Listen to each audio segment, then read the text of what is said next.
وہی ہے، مالک الملک ہے۔ اللہ کے نبی نے یہی ہم کو تعلیم دی ہے، یہی درس دیا ہے۔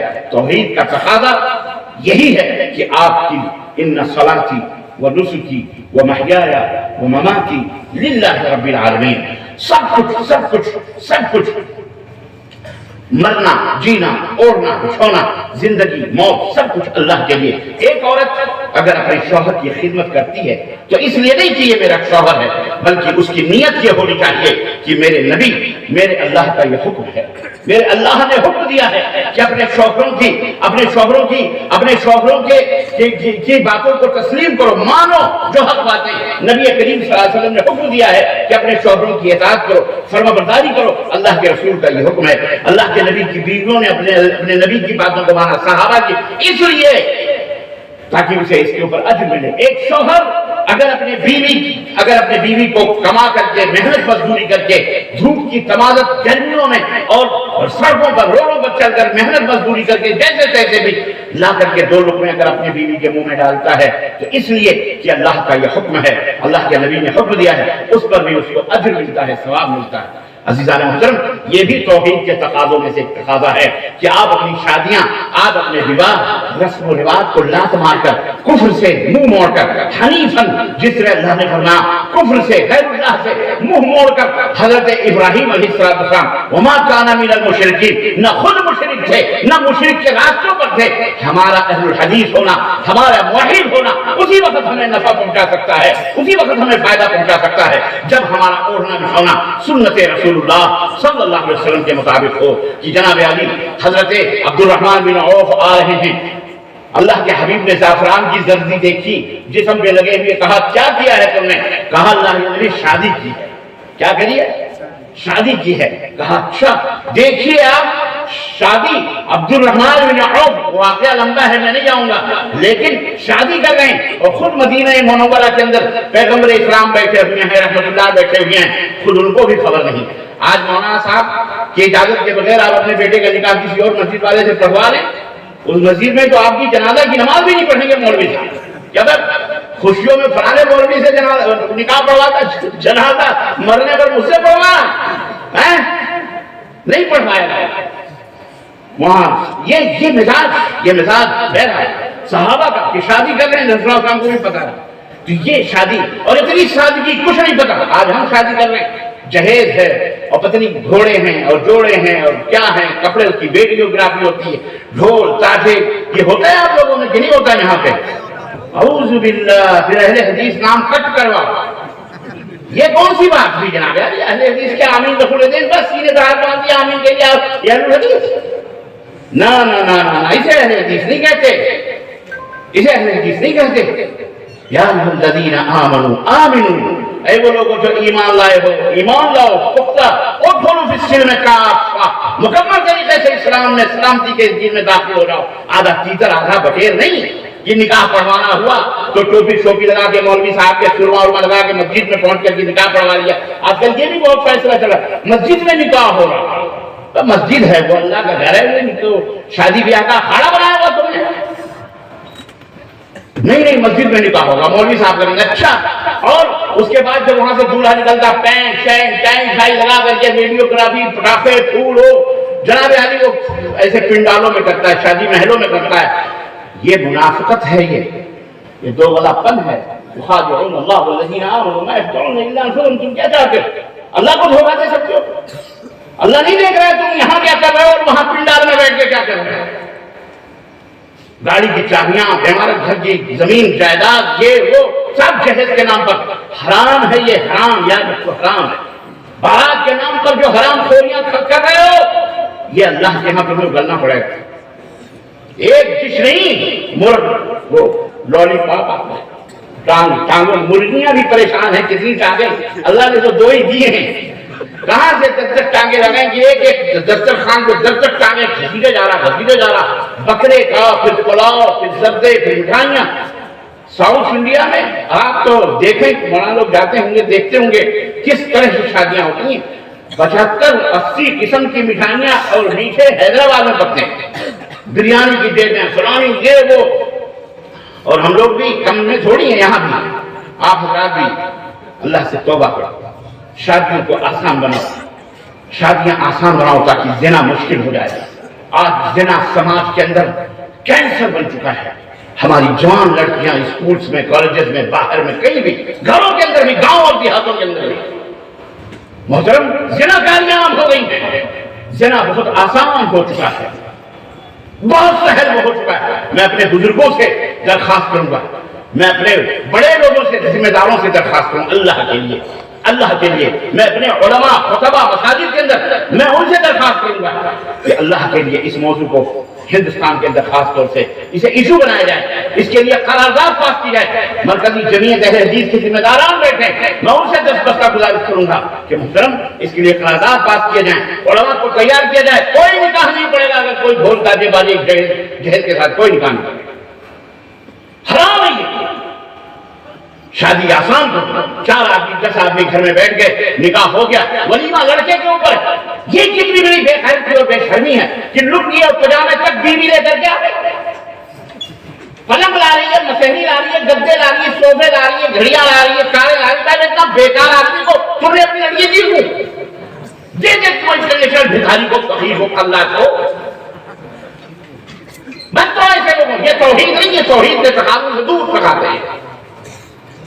نبی کریم صلی اللہ علیہ وسلم کی خدمت میں فاطمہ الزہرا کا ہاتھ مانگنے کے لیے سیدنا علی بن ابی طالب رضی اللہ تعالیٰ پہنچتے ہیں. کہتے ہیں اللہ کے نبی، کئی دفعہ کہتے کہتے زبان پہ کلمات رک گئے تھے. ہمت پڑی، کہنے لگی مجھے فاطمہ کیسے کہہ دیں، چچیرا بھائی ہے. آج میں ہمارے زمانے میں تو ہم تو گریبان پکڑ لیتے، کہتے گھر ہی میں پھوٹ، گھر ہی میں بدنیتی کر رہا، اپنی چچیری بہن کے اوپر غلط نہ کر، حلال تھی نکاح کا. اچھا ماشاءاللہ کوئی بات نہیں، لاؤ مہر لاؤ. ہے کہاں سے لاؤ؟ کہنے لگے نہیں ہے میرے پاس. لاؤ. گئے اپنی زرہ حضرت عثمان غنی رضی اللہ تعالیٰ عنہ، کہنے لگے میں فاطمہ سے شادی کرنا چاہ رہا ہوں اور اللہ کے نبی مہر ہے تو کیا کروں؟ زرہ بیچنا ہے. کہنے لگے ٹھیک ہے. لے لیا. ساڑھو بننے والے تھے نا، ساڑھو بننے والے تھے. لے لیا زرہ، پتہ نہیں 250 300 کتنے درہم میں لے لیا. اور وہ پیسے لے کے نبی صلی اللہ علیہ وسلم خدمت میں آئے. اللہ کے نبی نے اپنے دامن میں پیسے دیے اور ایک مٹھی نکالی، کہا یہ فاطمہ کے لیے گھر بناؤ. ایک مٹھی نکالی، فاطمہ کے لیے خوشبو لاؤ، اسی میں سے فاطمہ کے لیے کھانے پینے کے سامان لگاؤ. لاؤ. مہر کون لا کے دیا ہے؟ بولو. ڈوب مرو چلو بھر پانی میں. او بھکاریوں اور لڑکیوں کے مالوں پر عیاشی کرنے والوں، واللہ ڈوب مرو، بے شرم ہو، بے غیرت ہو. تمہیں تو چوڑیاں پہن کے گھر تمہاری، تمہیں الٹا ہونا چاہیے.